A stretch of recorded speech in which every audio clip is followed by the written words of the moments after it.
Hey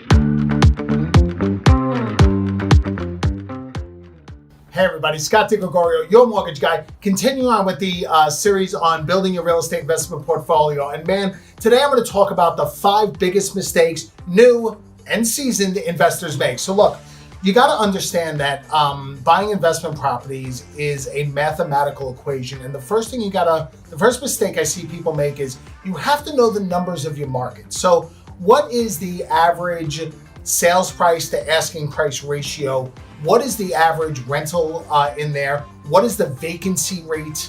The vacancy rate is what percentage of the year the place usually sits vacant for. There are just mathematics behind this. You need to understand things like a debt service coverage ratio. There's just mathematics behind it. I don't have time to get into this with this video. Just understand that, you could Google these things or call me and I'll help you with them. But the first thing you need to understand is what are the market numbers. I got notes here I'm taking. What is the second one? The second one is you need to properly screen your tenants. Laws vary. Please make sure you're within the confines of the law. But things like credit checks, background checks are important. Asking for the right money up front, first, last, and security.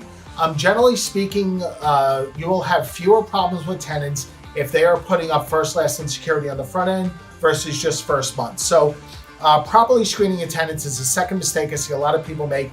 The third one, people feel free to leave your comments, but people are going to push back on this. And the third mistake I see people make is charging too much money for rent. Now look, everybody has an opinion on this, and I'm not saying mine is the only one, but here's my take on it. I would rather charge $50 or $100 less per month in rent and keep a very good long-term tenant in there and keep them happy than try to maximize every little nickel. You have to understand that if you are super aggressive in your rent increases, that you're going to have a higher turnover of tenants.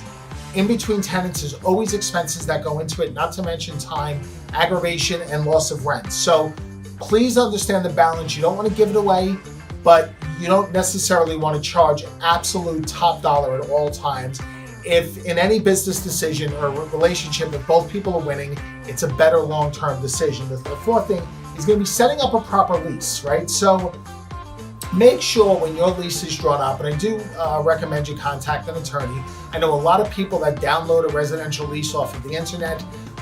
Understand that the lease has to spell out protections for you, rules for your tenant, all of those things. There's a lot of legalities that have to go into that. Now, I saw one recently that probably went a little bit too far. They were saying that it is the tenant's responsibility to regularly pull the stove out of the kitchen and wipe down the back of the stove.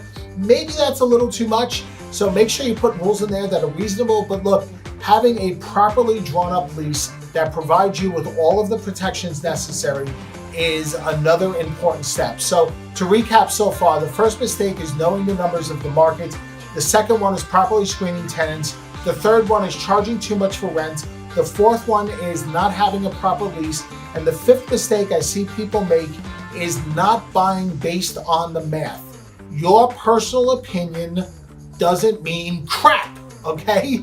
Please understand that investment properties is all about the mathematics of it. So what you think is cute and what you like and those types of things doesn't matter. You have to buy a property that has good bones. You have to buy a property that has, it's inexpensive to maintain. For example, tile floors. You spend the money once, tile floors are in. You really don't have to worry about it much versus carpeting that you'll have to keep replacing. So understand that it's all about the mathematics of things.